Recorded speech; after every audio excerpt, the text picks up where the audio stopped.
انہیں ایسا ہوتا ہے دنیا اجڑ گئی، سب کچھ ہے، مال ہے، دولت ہے، بس ماں باپ کی کمی ہے، اور یہ ایسی کمی ہوتی ہے جو کوئی پوری نہیں کر سکتا، کوئی پوری نہیں کر سکتا۔ تو بہرحال میں آپ سب سے عرض کروں گا اپنے ماں باپ کو نہ ستائیں، اگر ستایا ہے تو ان سے معافی مانگ لے، اور ان کو پریشان نہ کرے، ان کی خدمت کرے، اور ان کی خدمت کرتے رہے، ان سے دعائیں لیتے رہے، کیونکہ ماں باپ کی دعائیں اللہ پاک قبول فرماتا ہے۔ ان کی دعائیں لے، ان کی خدمت کرے۔ جی ہاں، میں نے آپ کو بتایا جن کے ماں باپ انتقال کر گئے وہ ان کی قبروں پر جائے، ان کے لیے دعائیں مغفرت کرے، ان کے لیے ایصال ثواب کرے۔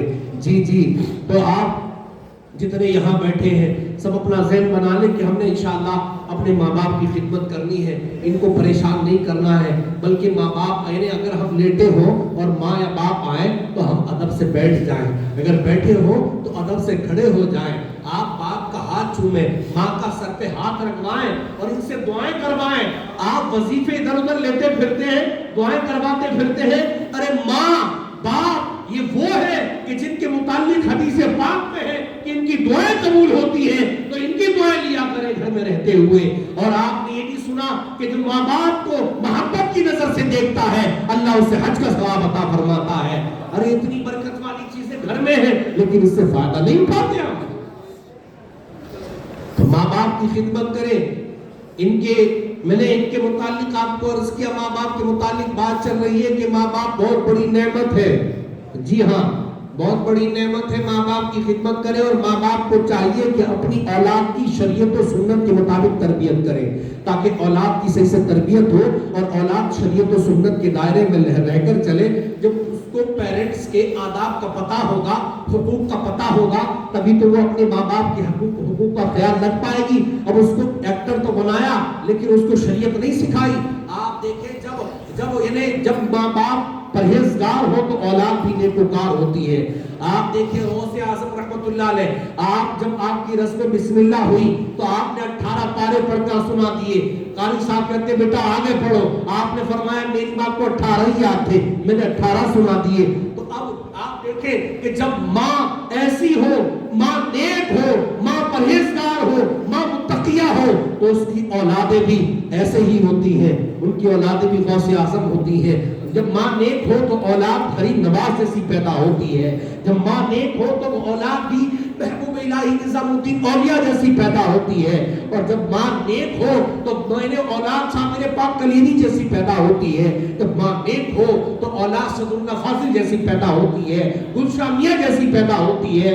جی ہاں، ان شخصیات جیسی پیدا ہوتی ہے اولاد۔ تو نیک ماں باپ کا نیک و پرہیزگار ہونا ضروری ہے۔ اب ماں ہی اپنے پہلے ماں کا عالم یہ تھا کہ گود میں بچہ ہے تو قرآن کی تلاوت چل رہی ہے، اور اب بچہ گود میں ہے فلم ڈرامے چل رہے ہیں۔ اولاد پر وہی اثر آئے گا کہ وہ ناچے گی گائے گی، اس حال میں جا رہے ہوتے۔ تو لہٰذا ان گانے بازوں سے توبہ کی جائے اور اپنی اولاد کی شریعت و سنت کے مطابق تربیت کی جائے، اور اپنے گھروں میں اسلامی ماحول قائم کیا جائے۔ الحمدللہ اسلامی بہنوں کی تربیت کے لیے مراد آباد کے اندر ہرتھلا کے اندر دارالسنہ دعوت اسلامی نے قائم کی ہے، کوئی 6 دن کے لیے یا شارٹ کورسز وغیرہ وہاں ہوتے ہیں، وہاں آئے وہاں سیکھے، کیونکہ سب سے پہلی درسگاہ فرسٹ جو اسکول ہے، پہلا مکتب ماں کی گود ہے۔ یہ بہتر، سارا آگے کا سسٹم بہتر، یہ خراب، سب آگے کا سسٹم خراب۔ تو اس کو بہتر کیا جائے، اولاد کی تربیت کرنا یہ آپ کے ذمہ ہے۔ جتنے یہاں باپ بیٹھے ہیں ان کے ذمہ ہے کہ یہ اپنی اولاد کی شریعت کے مطابق تربیت کرے، ورنہ ایسا نہ ہو کہ یہ اولاد دنیا میں بھی آزمائش میں ڈال دے اور آخرت میں بھی آزمائش میں ڈال دے۔ جی ہاں، دنیا میں بھی آزمائش میں ڈال دے، بولے دنیا میں بھی اور آخرت میں بھی۔ سوال یہ آئے گا آخرت میں کیسے؟ تو یہ ہے کہ بروز حشر باپ کے خلاف بیٹی کھڑی ہوگی، اے اللہ یہ باپ مجھے بے پردگی کراتا تھا، یہ باپ نے مجھے پردے کی تلقین نہ کی، شریعت کے حکام نہ سکھائے، حرام کما کر کھلاتا رہا، اے اللہ اس باپ سے میرا حق دلا دے۔